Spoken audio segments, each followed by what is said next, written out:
যখন দেখবেন বৃষ্টি হচ্ছে তখন দোয়া করবেন, দোয়া কবুল হবে ইনশাআল্লাহ। দোয়া করার আগে একবার বলবেন আলহামদুলিল্লাহ, কমপক্ষে একবার বলবেন আলহামদুলিল্লাহি রাব্বিল আলামিন, একবার কমপক্ষে। মানে প্রথমে আল্লাহর প্রশংসা করবেন, তারপর একবার দরুদ পড়বেন আল্লাহুম্মা সাল্লি আলা মুহাম্মাদ ওয়া সাল্লিম, তারপর হাত তুলে দোয়া শুরু করবেন। বৃষ্টি পড়ছে, দোয়া শুরু করে দেন, দোয়া কবুল হবে ইনশাআল্লাহ। আজান দিয়েছে, আজান এবং একামতের মাঝখানের সময়টা আছে, এই সময়টা কাজে লাগান, দোয়া কবুল হবে ইনশাআল্লাহ। নামাজে দাঁড়িয়েছেন, সেজদায় গিয়েছেন, সেজদায় দোয়া করেন, দোয়া কবুল হবে ইনশাআল্লাহ। প্রশ্ন করে অনেকে যে ভাই সেজদায় কি বাংলায় দোয়া করা যাবে? হ্যাঁ যাবে, যদি আপনার নামাজটা নফল নামাজ হয়। কোন নামাজ হয়? ফরজ নামাজে করবেন না, নফল নামাজে করতে পারেন ইনশাআল্লাহ। সেজদায় বান্দা আল্লাহর সবচেয়ে কাছাকাছি থাকে, এই সময়ে বেশি বেশি দোয়া করতে রাসূল সাল্লাল্লাহু আলাইহি ওয়াসাল্লাম তাগিদ দিয়েছেন। দোয়া করলে ডাইরেক্ট কবুল হবে ইনশাআল্লাহ। পিতামাতার খেদমত করে দোয়া করেন, দোয়া কবুল হবে ইনশাআল্লাহ। এখন তো পিতামাতার খেদমত মানুষ করতে চায় না। এটা সেই যুগ যে যুগে পিতামাতার সাথে দাস দাসীর মতো আচরণ করা হয়। সন্তানরা ভুলে গেছো তোমরা যে তোমরাও একদিন পিতামাতা হবা। আমরাও কিন্তু একদিন পিতামাতা হব। যারা বিয়ে শাদী করেছে, সন্তান সন্ততি হয়েছে, তারা জানে এই যে প্রসব বেদনার একটা সেকেন্ড, 1 সেকেন্ড বা 1 মিনিট প্রসব যে বেদনা মায়ের হয়, এর ঋণ আমরা সারা জীবনে শোধ করতে পারবো না। পারবেন? এই কারণেই মায়ের পায়ের নিচ জান্নাতের কথা বলা আছে। মাদের সম্মান আল্লাহর কাছে অনেক বেশি, মেয়েদের সম্মান অনেক বেশি। এই নারীবাদী ফ্যামিলিস্টরা যা বুঝিয়েছে, ইসলাম এমন নয়। তো ইসলাম এমন নয়, ইসলামে মেয়ের মর্যাদা সবচেয়ে উপরে। সেই মেয়েদেরকে আমরা এখন কি করেছি? কাপড় চোপড় সব কমিয়ে কমিয়ে বেপর্দা করে রাস্তায় নামিয়ে দিয়েছে। যদি একটা মানুষ নিজের সম্মান না বোঝে, তাকে সম্মান কেউ দিতে পারে? নিজেকে চিনতে শিখুন। আমাদের সম্মান আল্লাহর কাছে অনেক বেশি। এটা বলছিলাম প্রিয় ভাইয়েরা, মায়ের পায়ের নিচে আল্লাহ পাক সন্তানের বেহেশতের কথা বলেছেন। মা বোনদেরকে 4টা কাজ করতে বলো, অনলি 4টা কাজ। 5 ওয়াক্ত নামাজ যদি ঠিকমতো পড়তে পারে, 1 নাম্বার। 2, রমজান মাসে রোজা রাখে। 3 নাম্বার, পর্দা ঠিকঠাক মতো করে। আর 4 নাম্বার, স্বামীর আনুগত্য করে। ইনশাআল্লাহ জান্নাতের যে কোনো দরজা দিয়ে ইচ্ছা প্রবেশ করতে পারবে ইনশাআল্লাহ। এখানে স্বামীর আনুগত্যের কথা বলেছি, স্বামীর দাসত্বের কথা বলি না। আনুগত্য দাসত্ব এক জিনিস না। আনুগত্য মানে কি? আনুগত্য মানে আপনি স্বামীর যে কোনো ভালো কাজে আপনি তাকে সায় দিবেন, আনুগত্য। নামাজ পড়তে বলেছে, নামাজ পড়তে হবে। পর্দা করতে বলেছে, আপনি পর্দা করবেন। বেপর্দায় যাবেন, আপনি যাবেন না। এটা আনুগত্য। দাসত্ব কি? দাসত্ব হচ্ছে যে সে ভালো মন্দ যাই বলুক আপনি শুনছেন, এটা দাসত্ব। এটা করবেন না। মা বোনরা 4টা কাজ বাসায় গিয়ে আবার শুনিয়ে দিবেন। নবীজি বলেছেন 4টা কাজ কোনো মেয়ে করলে জান্নাতের যে কোনো দরজা দিয়ে ইচ্ছা প্রবেশ করতে পারবে। 1 নাম্বার, 5 ওয়াক্ত সালাত। 2 নাম্বার, রমজান মাসের সওম রোজা। 3 নাম্বার, পর্দা ঠিকঠাক মতো করবে, লজ্জাস্থানের হেফাজত। এবং 4 নাম্বার, স্বামীর আনুগত্য করা। মায়ের খেদমত করে দোয়া করেন, দোয়া কবুল হবে ইনশাআল্লাহ। বাবার খেদমত করে দোয়া করেন, দোয়া কবুল হবে ইনশাআল্লাহ। কোরআন তেলাওয়াত করে দোয়া করেন, দোয়া কবুল হবে ইনশাআল্লাহ। মনে করেন শেষ রাতে উঠেছেন, মানে শেষ রাত বলতে বোঝাচ্ছি এই ধরেন যে 2টার পর থেকে, এখন 2টা 2:30টার পর থেকে নিয়ে ফজর পর্যন্ত শেষ রাতে উঠেছেন। এই সময় আপনি যা দোয়া করবেন ইনশাআল্লাহ কবুল হবে। হ্যাঁ, বলতে বাধ্য হচ্ছি, এখনকার তরুণ সমাজ ওই 2টা 2:30টার দিকে ওই যে কার কার খেলা থাকে, ওই খেলাগুলো দেখার জন্য ওঠে, তাহাজ্জুদ পড়ার জন্য উঠতে পারে না। অথচ আল্লাহ পাক বলছেন কি, যে শেষ রাতে আল্লাহ পাক প্রথম আসমানে নেমে আসেন এবং আহ্বান করেন, কে আছো আমার কাছে কিছু চাইবে আমি দিব, কে আছো আমার কাছে রিজিক চাইবে দিব, কে আছো আমাকে ডাকবে আমি তোমার ডাকে সাড়া দিব, কে আছো আমার কাছে ক্ষমা চাইবে আমি তোমাকে ক্ষমা করে দিই। প্রিয় যুবক ভাইরা, আল্লাহকে মূল্যায়ন করতে শিখুন। এই সময়গুলোতে দোয়া করলে ইনশাআল্লাহ তাআলা আপনার দোয়া কবুল হবে ইনশাআল্লাহ। সবচেয়ে ইম্পর্টেন্ট হচ্ছে একটা, যেটা আমরা প্রত্যেক দিন পড়ি, প্রায় 17 রাকাত নামাজ পড়ি আমরা, ফরজ নামাজ। শুধু ফরজ নামাজের কথাই বলছি। এখানে আপনি 34টা সেজদা করেন। 17 রাকাত ফরজ, 34টা সেজদা করেন। প্রত্যেক সেজদায় যদি একটা করে দোয়া করতে পারেন ইনশাআল্লাহ আল্লাহ আপনার দোয়া কবুল করবেন। দোয়া কবুল করার কিছু জায়গা বলে দিলাম, বেশি বেশি দোয়া করতে হবে। আমরা উম্মার অবস্থাগুলোকে বুঝতে শিখব। এখানে এই 3 ব্যক্তি, এটা বলে আমি শেষের দিকে যাচ্ছি, একটু ধৈর্য ধরেন। এই 3 ব্যক্তি পড়ে গেছে গুহার মধ্যে। আমি বলছিলাম জেনা ছেড়ে দিলে তোমার দোয়া আল্লাহ পাক ডাইরেক্ট কবুল করবে ইনশাআল্লাহ। কিভাবে? এই দলিল দিচ্ছিলাম যে তারা বলছে আমাদের তো কোনো আমাদের নেক আমল যা আছে এটা দিয়ে দোয়া করতে হবে, কোনো অপশন তো নাই বের হওয়ার। একজন বলছে যে আল্লাহ আমি আমার পিতামাতার খেদমত করতাম, মাকে দুধ পান না করিয়ে কখনো দুধ পান করি নাই, আল্লাহ এই কাজটা যদি তোমার কাছে ভালো লেগে থাকে আজকে আমাকে এই বিপদ থেকে উদ্ধার করো। এই দোয়া করার সাথে সাথেই এই গুহা থেকে পাথরটা একটু সরে গেল এভাবে। আর জড়বস্তু আল্লাহ পাকের হুকুম মানে, আল্লাহ পাকের হুকুম মানে না খালি দুইটা শ্রেণীর মানুষ, এক হচ্ছে মানুষ আর একটা জিনজাত। এই পুরো প্রকৃতি আল্লাহ পাকের হুকুম মেনে চলে। আর জড় বলতে আসলে কিছু নাই, যদি আমি বোঝানোর জন্য জড় বলেছি, আল্লাহ পাকের হুকুমে সব কিছু জীবন্ত। এই যে মাটিতে আমরা বসে আছি না এখন, এই মাটি কিয়ামতের মাঠে সাক্ষী দিবে যে এখানে মাহফিল হয়েছিল। হ্যাঁ, ওইখানে বসে তুমি টিকটক করেছো, লেকচার শুনো নাই ভালো করে। একটা মাহফিলে যাচ্ছিলাম, দেখলাম যে এখন স্টেজে উঠি নাই, ওই সুযোগে দেখলাম যুব সমাজ রাস্তার পাশে দাঁড়িয়ে সিগারেট খাচ্ছে, ব্রেক নিচ্ছে আগে, চা সিগারেটের ব্রেক। হুজুর আসলে আলোচনা শুনবো। তো এখানে এসে যদি আমরা মানে কোরআন সুন্নাহর বাইরে কোনো কাজ করি, এই মাটি আবার সাক্ষী দিবে। এটা দলিল কোথায় আছে? সূরা জিলজাল পড়ে দেখবেন। সূরা জিলজালের মধ্যে দলিল আছে যে আল্লাহ পাকের হুকুমে এই জমিন কথা বলবে ইনশাআল্লাহ, আল্লাহ পাক হুকুম করলে। জি, তো একটু সরে গেল ওই পাথর, তারপরের ব্যক্তি দোয়া করছে, আল্লাহ আমার একজন কাজের লোক ছিল, সেই কাজের লোক কিছু টাকা পেত, টাকা না নিয়ে বেচারা চলে গেছে, আমি ওই টাকা দিয়ে কিছু পশু কিনেছি, এই পশুগুলো কিনে আমি পালন করেছি, অনেক দিন পর সেই ব্যক্তি এসেছে আমার টাকা দাও। তখন আমি বলেছিলাম যে এই যতগুলো পশু দেখছো সব তোমার। সেই লোক বলছে আমার সাথে কি ঠাট্টা করছো? বলছে না, ঠাট্টা করছি না, তোমার টাকা দিয়ে আমি পশু কিনেছিলাম, এই প্রজনন হতে হতে হতে আজকে এতগুলো হয়েছে, সব তোমার, নিয়ে যাও। আল্লাহ কলিজা দেখেন, আসলে দান করার জন্য কলিজা লাগে, টাকা লাগে না। আল্লাহর পথে দান করার জন্যে কলিজা লাগে, টাকা লাগে না। আর কিছু মনে করবেন না, আমি বিভিন্ন মাহফিলে যাচ্ছি, এই একটা কমন দৃশ্য দেখি এই কালেকশনের। আমার জানা নাই যে এভাবে নাম লিখিয়ে কোনো কালেকশন নবীর যুগ থেকে হয়েছে, আমার জানা নেই। বরং কতটুক দিয়েছে এটা গোপন রাখলেই ভালো। কে দিয়েছে, কত দিয়েছে জানানোর কোনো দরকার নাই, দিয়েছে নিয়ে চলে আসবেন, শেষ। আমরা কাকে সন্তুষ্ট করার জন্য দেই? আল্লাহ জানলেই তো যথেষ্ট। কি দরকার জনগণ জানতেই হবে আমি 5,000 টাকা দিয়েছি? এতে আমার লাভটা কি? নেকি উল্টা আরো কমে গেল। উল্টা 7 শ্রেণীর মানুষ, একটা হাদিস আছে, 7 শ্রেণীর মানুষ কিয়ামতের মাঠে আরশের ছায়া পাবে। কিসের ছায়া পাবে? আরশের ছায়া, যে ছায়া ছাড়া কোনো ছায়া থাকবে না। ওর মধ্যে এক শ্রেণী হচ্ছে ওই ব্যক্তি যে এত গোপনে দান করে, তার বাম হাত জানে না ডান হাত কি দান করছে। এই ব্যক্তি আরশের ছায়া পাবে ইনশাআল্লাহ।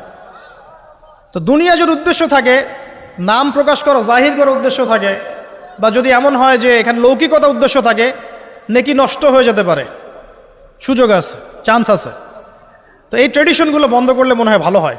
এটা আমার পরামর্শ, বাকি এটা বিবেচনা আপনাদের। আর এই ব্যক্তি বলছে আমি এই সব কিছু দান করে দিয়েছি। দেখেন, দান করতে কি লাগে? কলিজা লাগে, টাকা লাগে না কিন্তু। আসলে দান করতে কলিজা লাগে। অনেক রিক্সাওয়ালাকে দেখেছে আমরা, 100 টাকা দান করে দিল, মসজিদের জন্য দান চাচ্ছে, 100 টাকা দান করে দিল। আর অনেক দেখবেন বিত্তশালী, ঢাকা শহরে যাচ্ছি বনানী গুলশান দিয়ে, দান করতে চাইলে 2 টাকা দিচ্ছে, 5 টাকা দিচ্ছে। এমন হয় না? দান করতে কলিজা লাগে। আর একটা কথা মনে রাখবেন, আপনি যত দান করবেন আল্লাহ আপনাকে তত বেশি দিবেন ইনশাআল্লাহ। ইনশাআল্লাহ আল্লাহ পাকের খাজানা যে এত প্রচুর, আপনি দান করলে কমে যাবে এই চিন্তাই করবেন না কখনো। তবে সবচেয়ে সেরা দান কোনটা জানেন? আপনার প্রয়োজন আছে এখন, এই প্রয়োজনের সময় দানটা হচ্ছে সেরা দান। এবং সবচেয়ে উত্তম খরচ কোনটা? সবচেয়ে উত্তম খরচ হচ্ছে আপনার পরিবারের পিছনে খরচ। আপনার পরিবারের পিছনে খরচটা আপনার সবচেয়ে শ্রেষ্ঠ খরচ। আর দান করে মধ্যম পন্থায়, এমন হবে না যে নিঃস্ব হয়ে গেলেন দান করে একদম, আবার এমন না যে কৃপণতা প্রদর্শন হচ্ছে, এমনও না। মধ্যম পন্থায় দান খয়রাত করবে ইনশাআল্লাহ। আর কিয়ামতের মাঠে মানুষ তার দানের ছায়ায় থাকবে ইনশাআল্লাহ। যে যত দান করবে ওই ছায়ার নিচে সে থাকবে। এই ব্যক্তি সব দান করে দিয়েছিল, যাও সব গরু ছাগল তোমার। তৃতীয় ব্যক্তি, পাথর সরে গেল একটু, তৃতীয় ব্যক্তি, যুবক তোমাকে বলছি ভাই, তৃতীয় ব্যক্তি আল্লাহর কাছে বলছে, আল্লাহ আমার একজন সুন্দরী চাচাতো বোন ছিল, আছে না তোমাদের কাজিন, এবং তাকে আমি খুব ভালোবাসতাম। ওই যে এখন বয়ফ্রেন্ড গার্লফ্রেন্ড ফ্রি মিক্সিং, যেটা খুব ভালোবাসতাম। তো তাকে আমি পেতে চাইতাম, তাই আমি তাকে অফার করি সে বলে যে না, আমাকে 100 স্বর্ণমুদ্রা না দিলে আমি রাজি না। 100 স্বর্ণমুদ্রা। এই মেয়ের অবশ্য অনেক ডিমান্ড ছিল, তাহলে বোঝা গেল 100 স্বর্ণমুদ্রা মানে অনেক। জানেন, এখন তো দেখা যায় 1500 টাকা 2000 টাকা দিয়ে মেয়ে তার ইজ্জত বিক্রি করে ফেলছে। 100 স্বর্ণমুদ্রা, আর কাউকে কিছু দেওয়াই লাগে না, এমনি বিক্রি করে ফেলে। কত প্রশ্ন, কত যে প্রশ্ন আসে আমাদের কাছে যে ভাই বা হুজুর বা ভাইয়া ওস্তাদ, কত জীবনে এক পর্যায়ে ভুল করেছি, এরকম জেনায় লিপ্ত হয়ে গিয়েছিলাম, প্রেম করেছি ইত্যাদি, আমি কী করবো, আমার কি ভালো হওয়ার রাস্তা আছে কিনা, বা আমি তওবা করে ফিরে আসছি, আমি কি এখন বিয়ে করতে পারবো কিনা। প্রশ্নের শেষ নাই। বেশিরভাগ প্রশ্ন এরকমই আসে এখন। আরেকটা বেশি বেশি প্রশ্ন আসে, ভাই উস্তাজ হুজুর, আমার স্বামী পরকীয়া আসক্ত, আমাকে দেখে না, এই হয় সে, এইগুলো প্রশ্ন বেশি। পারিবারিক জেনা কেন্দ্রিক যত প্রশ্ন আসে, অন্য কোনো কেন্দ্রিক প্রশ্ন এত আসা, মানে এই যুগটা কি হয়েছে, মানে মানুষকে জেনার উন্মুক্ত করে দিয়েছে একেবারে। একদম স্কুল লাইফ থেকে শুরু হবে বয়ফ্রেন্ড গার্লফ্রেন্ড ফ্রি মিক্সিং, এই বন্ধু পড়তে পড়তেই জেনা হয়ে যায়। কলেজ লাইফে গিয়ে আরও বড় জেনা। ইউনিভার্সিটিতে গেলে তো আর কোনো পাত্তাই নাই।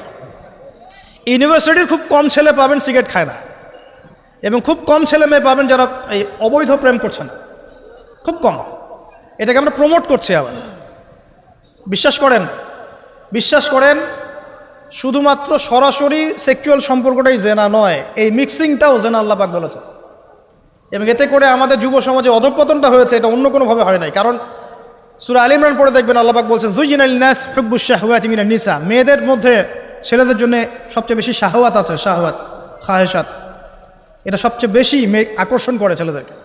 সমাজের কাঠামো ভেঙে যাচ্ছে তো, সমাজের কাঠামো ভেঙে। আমরা তো বাইরে ভালো মানুষের লেবাস পরে আছি, দেখবেন বহু পরিবারে পরকীয়া চলছে, জানেন না, ভিতরে ভিতরে।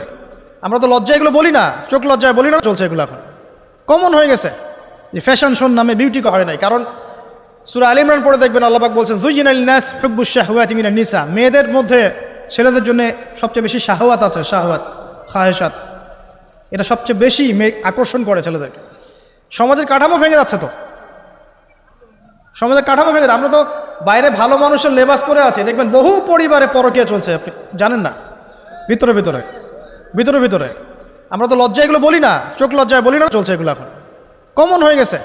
যে ফ্যাশন শোন নামে, বিউটি কন্টেস্টের নামে, এই সেই, মানে অশ্লীলতাকে প্রমোট করা হচ্ছে চতুর্দিক থেকে। রেপ ধর্ষণ দিন দিন বাড়ছে আর বাড়ছে। বাচ্চা কাচ্চা, ছোট ছোট বাচ্চা মেয়ে পর্যন্ত রেহাই পাচ্ছে না। এই কয়দিন আগে একটা মেয়েকে কত পিস করে ভাসিয়ে দিয়েছে একেবারে, দেখেন নাই? কোথায় আছেন? সমাজটা কোথায় গেছে? আমরা ভালো মানুষের মুখোশ পরে বসে আছি। একটা মাহফিল করে কি সব হবে? কনস্ট্রাকটিভ কাজ করতে হবে। তারুণ্যের এই শক্তিটাকে আল্লাহর জমিনে দিনের প্রচার প্রসার প্রতিষ্ঠার কাছে ব্যয় করতে হবে। যতক্ষণ পর্যন্ত আমরা এরকম ভালো মানুষের লেবাস সাজে বসে থাকবো না, আমার ঘরেও ফেতনা ঢুকে আসবে, টের পাবেন না। যখন ফেতনা ছড়িয়ে পড়ে ওটাকে দমন করতে হয়। দমন না করলে ওইটা আমার ঘরেও ঢুকবে তো এক সময়। আমি একা ভালো থাকতে পারবো না তো। আরে দমন করার ক্ষমতা আল্লাহ পাক যাদেরকে দিয়েছেন তাদের উপর অবশ্য ওয়াজিব হয়ে গেছে এগুলো দমন করা। এখন তাদের উপর একটা ফরজ ওয়াজিব হয়ে গেছে দমন করা এগুলা, নাহলে আল্লাহ পাক কঠিন শাস্তির সম্মুখীন করবেন। একটা হাদিস বলে সামনে যাই, শেষ করে গুটিয়ে নিচ্ছি। নবীজি বলছেন একদিন ঘুম থেকে উঠে চোখ ঘষতে করছে লা ইলাহা ইল্লাল্লাহ, আল্লাহ লা ইলাহা ইল্লাল্লাহ। তার স্ত্রী সামনে যায়নাব বিনতে জাহাশ রাদিয়াল্লাহু আনহা, তিনি বলছেন ইয়া রাসূলুল্লাহ, কি হয়েছে, সমস্যা কি? নবীজি বলছেন ওয়াইলুল লিল আরব, আরবদের জন্য ধ্বংস, মিন শাররি কাদ ইখতারাব, কি ভয়ঙ্কর ফিতনা ধেয়ে আসছে। তখন তার স্ত্রী বলছেন ইয়া রাসূলুল্লাহ আনুহলিকু ওয়া ফিনা সালিহুন, আমাদের মধ্যে সৎ মানুষ ভালো মানুষ থাকা অবস্থাতেও কি আমরা ধ্বংস হয়ে যাব? নবীজি বলছেন বালা, অবশ্যই, নাম, হ্যাঁ অবশ্যই ধ্বংস হবে। ইযা কাসরাতুল খাবাস, যখন সমাজের মধ্যে অশ্লীলতাকে ছড়িয়ে পড়া হবে। যখন সমাজের মধ্যে অশ্লীলতা বেহায়াপনা ছড়িয়ে পড়বে, আলেম জালেম সব ধ্বংস হয়ে যাবে। এই সময় এখন আসে নাই? হারাম, একটা সামান্য একটা হারাম ঠুনকো একটা খেলাকে নিয়ে সারা বিশ্ব কি করতেছে দেখেন নাই? কি পাগল হয়ে গেছে একেবারে। কি অবস্থা মানুষের মধ্যে, কে খেলে তারও ঠিক নাই, ওই দেশের লোক আমাকে চিনে কিনা তারও ঠিক নাই, নিজের কোনো ব্যক্তিত্ব গায়রত কিছুই নাই। আশ্চর্য একটা জাতি আমরা। কে খেলছে? ভাবখানা এমন যে আমরা মনে হয় যুদ্ধ করে কাফেরদের সাথে দ্বীন ইসলাম কায়েম করে ফেলছে, একদম ভাবখানা। অথচ এগুলো তৈরি করা হয় কি জন্য? যাতে মুসলিম জাতি একদিকে ফোকাস করে থাকে, অন্যদিকে ওরা তাদের উদ্দেশ্য সাধন করবে। এখন সারা ওয়ার্ল্ডের চেহারা একদিকে ফিরাইছে, এদিকে দেখো, এই যে খেলা দেখো, আর বাকি পিছনে যে কাজগুলা ঠিকই করছে ওরা। দেখবে কী কাজ করছে কয়দিন পরে দেখতে পারবে। পাবলিকলি আমি বললাম না, কারণ বললে সব বুঝবেন না আপনারা, আর সব জায়গায় সব কিছু বলতে নাই। ওদের উদ্দেশ্য ওরা কখনো ভুলে যায় নাই। ওরা চাচ্ছে সারা বিশ্বটাকে শাসন করতে এবং মুসলিমদেরকে দমন করতে, এবং আপনাকে খেলতামাশায় ব্যস্ত রেখেছে। লাচো এখন যুবকদের কোনো হিতাহিত জ্ঞান পর্যন্ত চলে গেছে। এখন হিতাহিত জ্ঞান, তোমাকে এইভাবে চুল কাটতে কে বলছে? তোমাকে এইভাবে চুল কাটতে কে বলছে? এদিকে একদম ছিলে রেখে দিছো, এখানে মাঝখানে উঁচা একটা ময়ূরের মতো রেখে দিছো, মানে এভাবে চুল কাটতে তোমাকে কে বলছে? কে তোমাকে মেসির ফলো করতে বলছে? তোমার জন্য রাসূল সাল্লাল্লাহু আলাইহি ওয়াসাল্লামের বাবরি চুলের সুন্নত নাই? আজীব একটা ব্যাপার। দাড়ি রাখছো, বিরাট কোহলির মতো দাড়ি রাখছো, কেন? রাসূল সাল্লাল্লাহু আলাইহি ওয়াসাল্লামের মতো ছাড়া দাড়ি রাখতে পারো না? আশ্চর্য। আমাদের আদর্শ চিন্তা হবে না? নবী সাল্লাল্লাহু আলাইহি ওয়াসাল্লামের মতো এত সুদর্শন হ্যান্ডসাম মানুষ থাকতে আমি কাকে ফলো করব? যুবকদের পুরো মাথাটাকে ব্রেইন ওয়াশ করে ফেলা হয়েছে। কারণ ওরা জানে খুব ভালো করেই, যুবকরা যদি আল্লাহর পথে ফিরে আসে ওদের সমস্যা আছে, সমস্যা। এই কারণে তোমাদেরকে ভুলিয়ে রাখা হচ্ছে। নিজের জীবনের মূল্য দিতে শেখে। আল্লাহ রাব্বুল আলামিন তোমাকে আমাকে সৃষ্টি করেছেন, আল্লাহ পাক আমাদের হাতে এই দিনের বিজয় দেখতে চান। আল্লাহ পাক চান যেন আমরা আল্লাহর দিনটাকে পালন করি, প্রচার করি, প্রসার ঘটাই। ইনশাল্লাহ এক সময় দিন প্রতিষ্ঠা হবে ইনশাল্লাহ। আমরা যদি খেলতামাশায় মত্ত থাকি তাহলে দিনের প্রচার কে করবে, প্রসার কে করবে? আর সব কি ওলামায়ে কেরামের দায়িত্ব? সাধারণ মানুষের কোনো দায়িত্ব নাই? সবাই এখন এই যে ডক্টর হতে চান, ইঞ্জিনিয়ার হতে চান, ভালো কথা, হন। এবং সবসময় দেখা যায় আলেম ওলামাদের সবার ভুল ধরার চেষ্টা করতে থাকেন। আপনি নিজে আলেম হচ্ছেন না কেন? তাহলে আপনি নিজে আলেম হন না কেন? নিজে একজন মুফতি হচ্ছেন না কেন? নিজে একজন মুহাদ্দিস হচ্ছেন না কেন? এতই যদি ভুল ধরতে পারেন অনলাইনে, আপনি নিজে একজন আলেম হয়ে দেখান না কেন? তারপর দুটো কথা বলেন যাদের সামনে, দেখেন মানুষ কীভাবে রিসিভ করে। কত সহজ এই কাজটা। নিজে কিছু করছেন না, সারাদিন মানুষের পিছনে লেগে আছে। দেখবেন কিছু মানুষ আছে এই মুসলিম সমাজের মধ্যেই, আমি তো লম্বা করে ফেলছি হয়তো বা, মুসলিম সমাজের মধ্যেই কিছু মানুষ ইসলামের লেবাস পোশাক পরেই আছে, কিন্তু এরা মুসলিমদেরকে ছোটোখাটো বিষয়ে ব্যস্ত রেখেছে। হাত বাঁধা, রফুলিয়া দেন, জোরে আমিন, পায়ে পা, এই কিছু কিছু সিলি বিষয়ের জন্য বলছি যে বড় বড় বিষয়গুলো বাদ দিয়ে ছোটোখাটো বিষয়গুলো কিনে উম্মাকে ইখতিলাফে ব্যস্ত রেখে দিয়েছে। ভাবখানে এমন যেন ইসলামের সব বিষয় প্রতিষ্ঠা হয়ে গেছে, এখন এই 4টা বিষয় বাকি আছে। ভাবখানে এমন, অথচ সারা ওয়ার্ল্ডের মধ্যে ইসলাম আস্তে আস্তে সংকুচিত হয়ে গেছে। আমরা কবে স্মার্ট হব? প্রিয় ভাইরা, মনে রাখবেন আমরা সবাই মিলেই মুসলিম জাতি। পলিটিক্যাল লিডার্স আছেন, প্রশাসনের লোক আছেন, আমাদের যুবক যুবতী, তরুণ তরুণী, সবাই মিলেই আমরা এই উম্মা জাতি। আমরা কেউ কারো শত্রু নই, কেউ কারো দুশ্মন নই। সবার মধ্যে ভালো কিছু পাবেন, ভালো নিয়ে নেন, খারাপটা ছেড়ে দেন। উম্মাকে ঐক্যবদ্ধ করার চেষ্টা করেন। এই ছোটোখাটো বিষয়গুলোকে ইখতিলাফ বন্ধ করেন, আল্লাহর ওয়াস্তে বন্ধ করেন। বড় বড় বিষয়গুলোর দিকে ফোকাস করেন। তরুণদেরকে শিক্ষিত করেন, আদর্শ পরিবার করেন, শিক্ষা অর্জন করেন, জ্ঞান অর্জন করেন, বড় আলেম স্কলার হন, বিশ্বকে নেতৃত্ব দেন। পলিটিক্স করলে ভালো করে করেন, যাতে করে আপনার দ্বারা দুনিয়ার দিনের খেদমত হয়, আলহামদুলিল্লাহ। ইকোনমিক্স হলে ভালো করে হন, বিজ্ঞানী হলে বড় বিজ্ঞানী হন, মানে আপনি বড় স্বপ্ন দেখেন। ইয়াং জেনারেশনকে নিয়ে আসেন ইসলামের দিকে, তাদের দ্বারা ইনশাআল্লাহ ইসলামের বিজয় হবে। ওই যুবক বলছে, আল্লাহ আমার এই চাচাতো বোনকে পেতে চাইতাম, সে 100 স্বর্ণমুদ্রা চেয়েছে। 100 স্বর্ণমুদ্রা সে বহুত কষ্ট করে অর্জন করে শেষমেশ ওকে দিল। দেওয়ার পর বলছে এখন আমাকে দাও। এখন সে প্রস্তুত, শুরু করবে, মানে দুজন কাছাকাছি এসে গেছে, এবার সেক্সুয়াল সম্পর্ক শুরু হবে কেবল। এই হওয়ার সময় এই মেয়ে বলে বসছে যে হে আল্লাহর বান্দা, আমি আমার সতীত্ব এতদিন পর্যন্ত হেফাজত করেছি, আল্লাহর দোহাই লাগে আমার সতীত্বটা নষ্ট করো না। কে বলছে? এই মেয়েটা বলছে। এবার এই ছেলে তাৎক্ষণিক সেখান থেকে উঠে গেল। হাদিসে এমন শব্দ এসেছে যে সেই ছেলে ওই মেয়ের মানে মাঝখানে বসে পড়েছে আর কি, ওখান থেকে সে উঠে গেল।